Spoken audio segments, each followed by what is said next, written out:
Hello artists, my name is Sajid Rahim. I'm a 2D 3D artist and animator. Today we are going to cover two things: the power of the thumbnail and the posing for the character. Here you can see I have a very cool looking skeleton character posed. I have created this character inside ZBrush, and the rigging was done inside the Blender using AutoRig Pro. So in this tutorial I will cover the posing for the character and inserting the keyframes, and one more very important thing, the thumbnail, that I wish to let you know that please whenever you do whatever art or whatever tutorial, please make please always make very unique and professional thumbnails for your YouTube or whatever project you have. Always please create unique and professional artwork and renders for your projects. So for this tutorial I have created this very simple scene. In the background you can see I have a black background.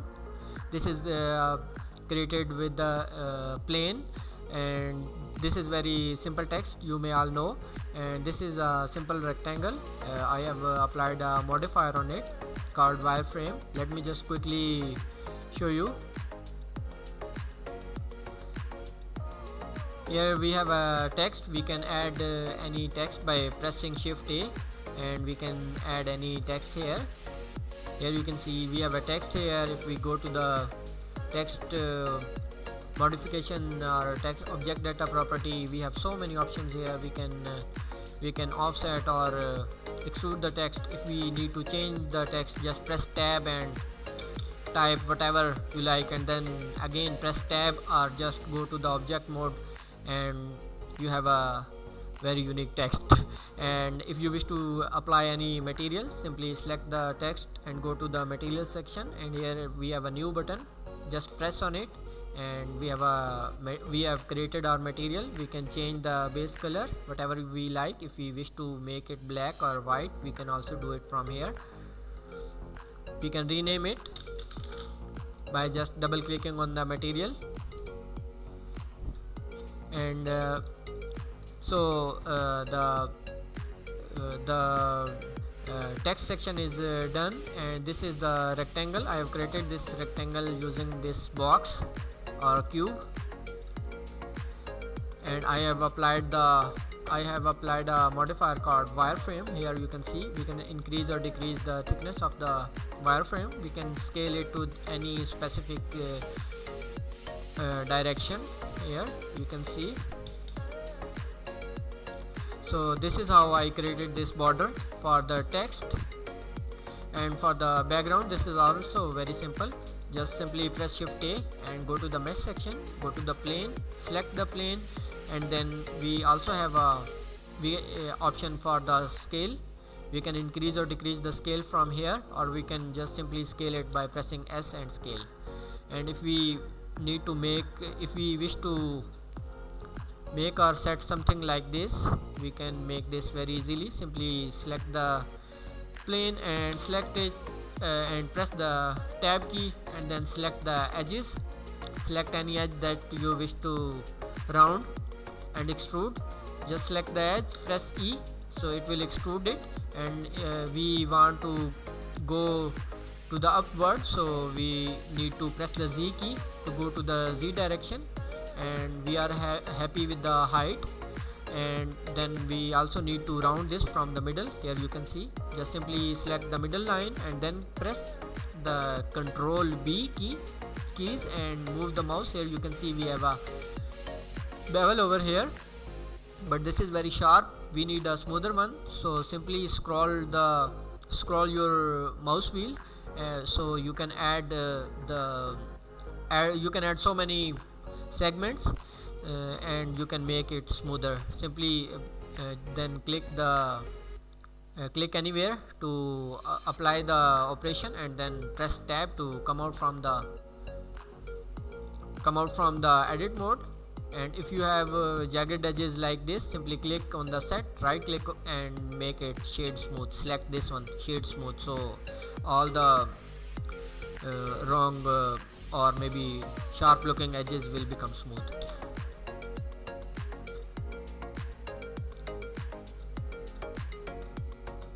Okay, for the posing, here you can see I have a character already posed. Just simply select the rig of your character and then go to the pose mode, and maybe we should hide the background. So here you can see I have three pose. The first pose on the first frame in the timeline you can see, and the second frame and the second pose on the 10th frame, and the third pose on the 20th frame. So how I did this, let me just quickly show you.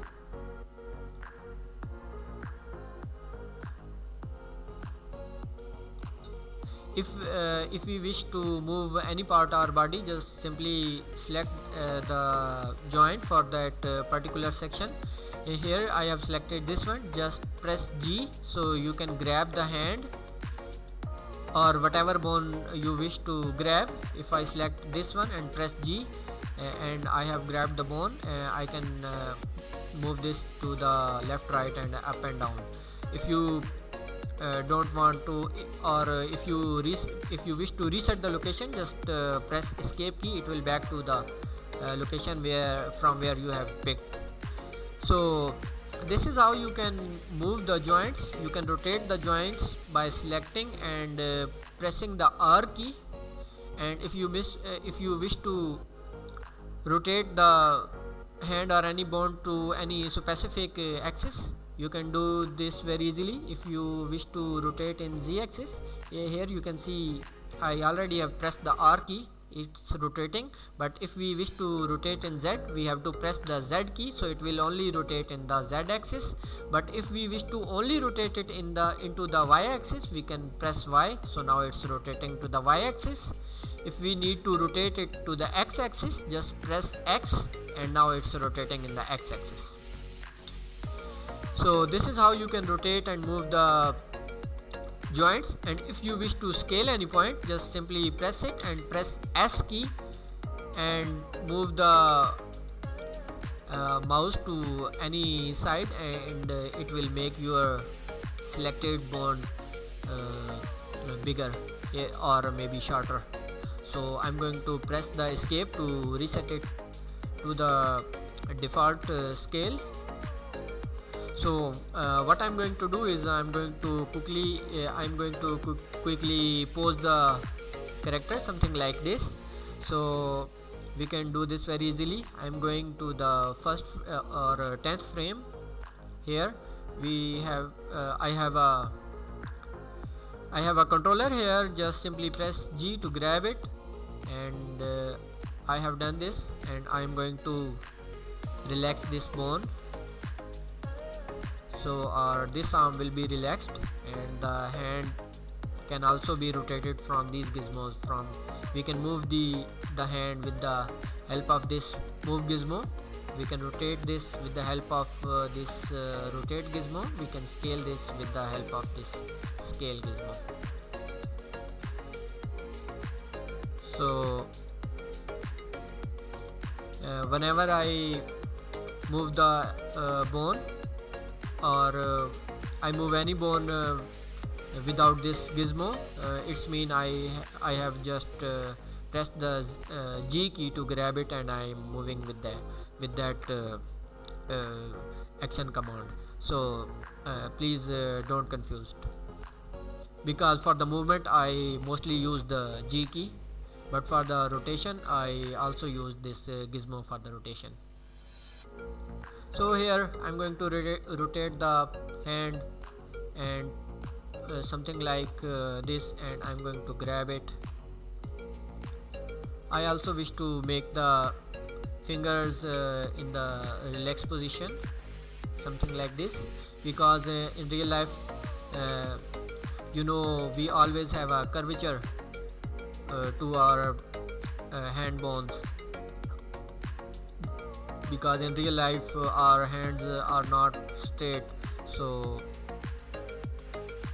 because our hands always be in the curvature shape or in arc shape.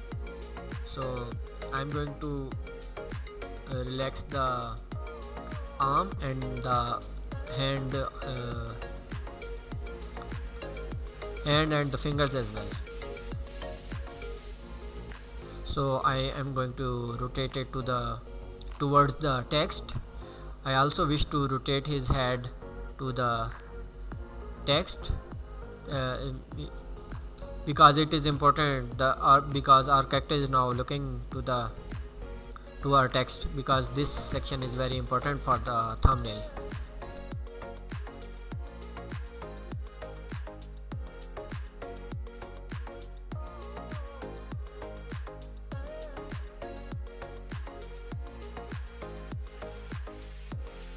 Here you can see I already have applied the rotation and the location, but I don't need the scale. So if I like the pose, I need to lock these all joints to this position. So for this we have to press the I key to insert the keyframe. We also have an option here. This is called auto keying. If we enable this one, here you can see it's green now. If we enable this one and if we select any bone and move it, it will automatically add a keyframe and it will lock the position or rotation or scale, whatever we have done. So this auto keyframe option is also very important and helpful. But if you wish to lock the bones on the particular location or rotation, you wish to lock these manually, just simply turn off this auto key and we can do this very easily.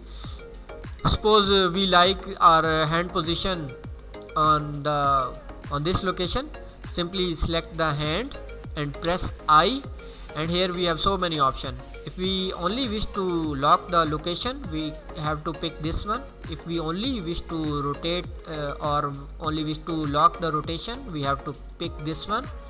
If we only need to lock the scale, we have to pick this one. But if we only have to lock the rotation and location, we have this option here, location and rotation. So we can lock the rotation and location and rotation, and we have three options here: location, rotation and scale.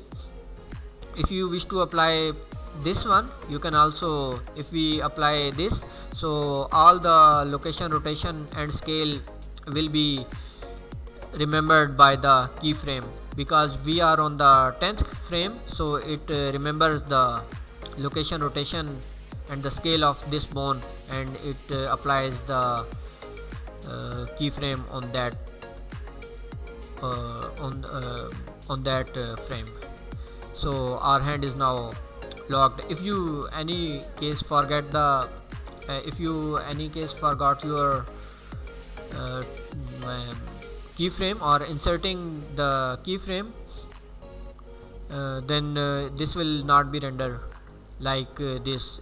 It will back to the default position. For the rendering, you have to insert the keyframes, or you can insert the keyframes automatically just hitting this button. So I'm happy with the all body, so I will just press A to select all and then simply press I, and I wish to lock the rotation, I wish to lock the location and rotation, simply pick this one, and now all the keyframes are locked on this frame. Now on the 10th frame, here you can see I have locked this pose, but on the first frame I have locked this pose, and on the 20th frame I have locked this pose because I already have done this pose. So I'm going to use this one.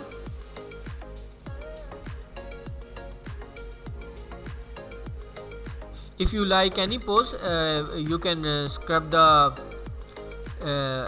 this slider, and you can see if you like any pose, you can render that pose. If I like the pose on the 16th frame, just simply put it on the 16th and just render it, so it will only render the 16th frame.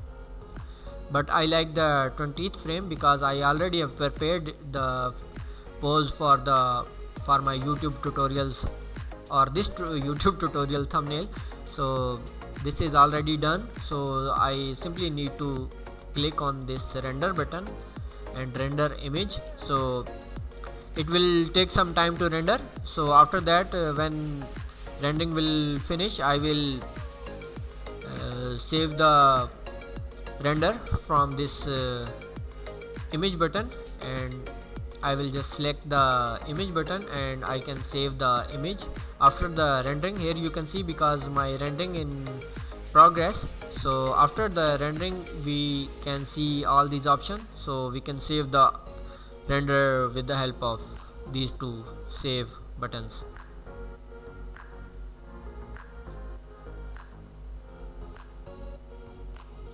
So friends, this is how we can pose our character, and we can also make beautiful realistic renderings as well. As you can see, I will add this render to my YouTube tutorial thumbnail. So I hope you like the video. If anything else you wish to know, please let me know in the comments, or if you think anything that I have to mention and I forgot, please let me know. But this is these are the two steps that I wish to show you, that these steps are very important for the views, because thumbnails are very important, and if we have a good thumbnail we can attract more viewers, and we can have more artists on our channel. So this is the thing that I have done. I thought it should be great, I should tell you all, so you can all create a unique artwork and attract more clients and more artists to your company. So if you like the video, please like it and subscribe it as well, and I will bring more contents, inshallah. I also bring some free models and some artistic ideas. So if you wish to stick to my channel, then it will be great for me, and I will see you soon on the next tutorials and on the next new artworks. So until that, have a good journey.